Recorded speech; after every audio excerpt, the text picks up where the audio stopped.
Listen to part of a lecture in an architecture class. The professor has been discussing the early development of architecture.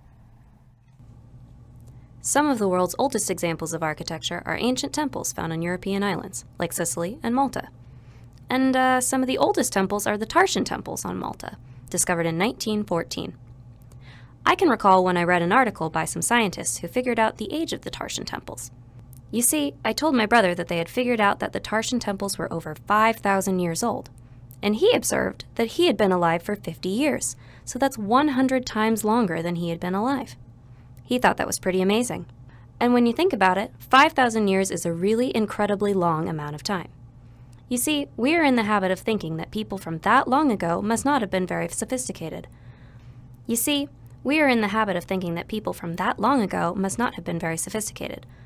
But I will show you pictures later in the lecture, and I know you'll realize that the civilization that built these temples was very sophisticated.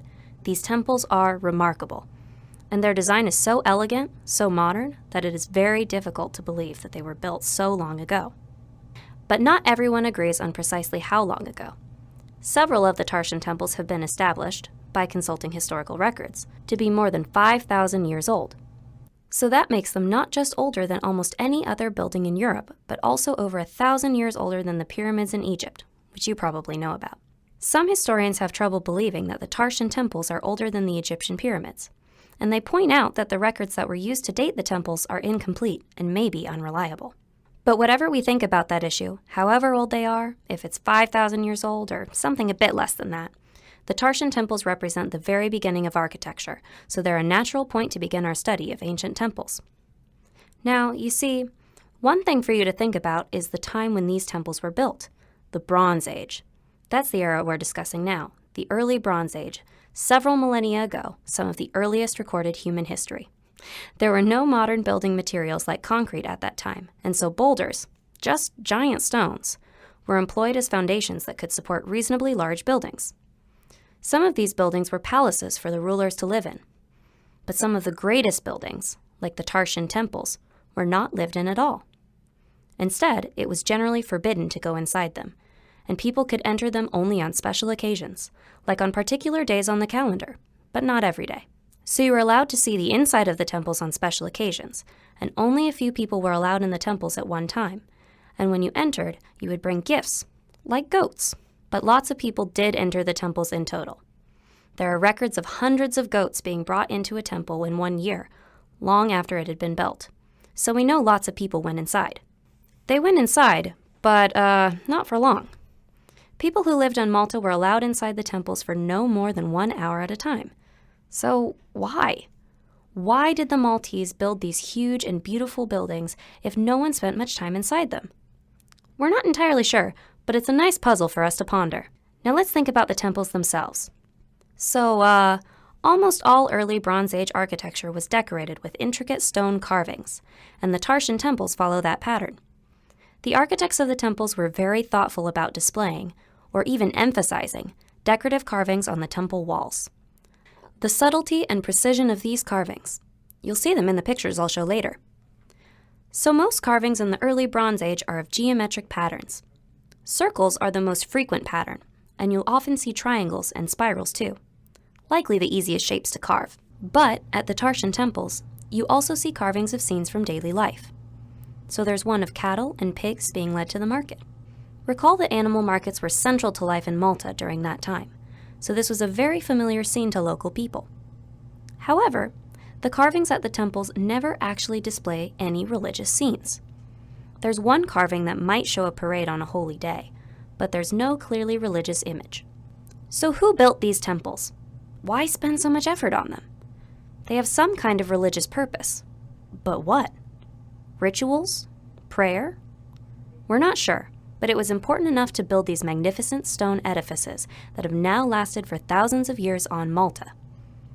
Now, with that said, I'm going to show you the pictures I promised earlier, so you can see what exactly these temples looked like.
So who built these temples? Why spend so much effort on them? They have some kind of religious purpose. But what? Rituals? Prayer? We're not sure, but it was important enough to build these magnificent stone edifices that have now lasted for thousands of years on Malta.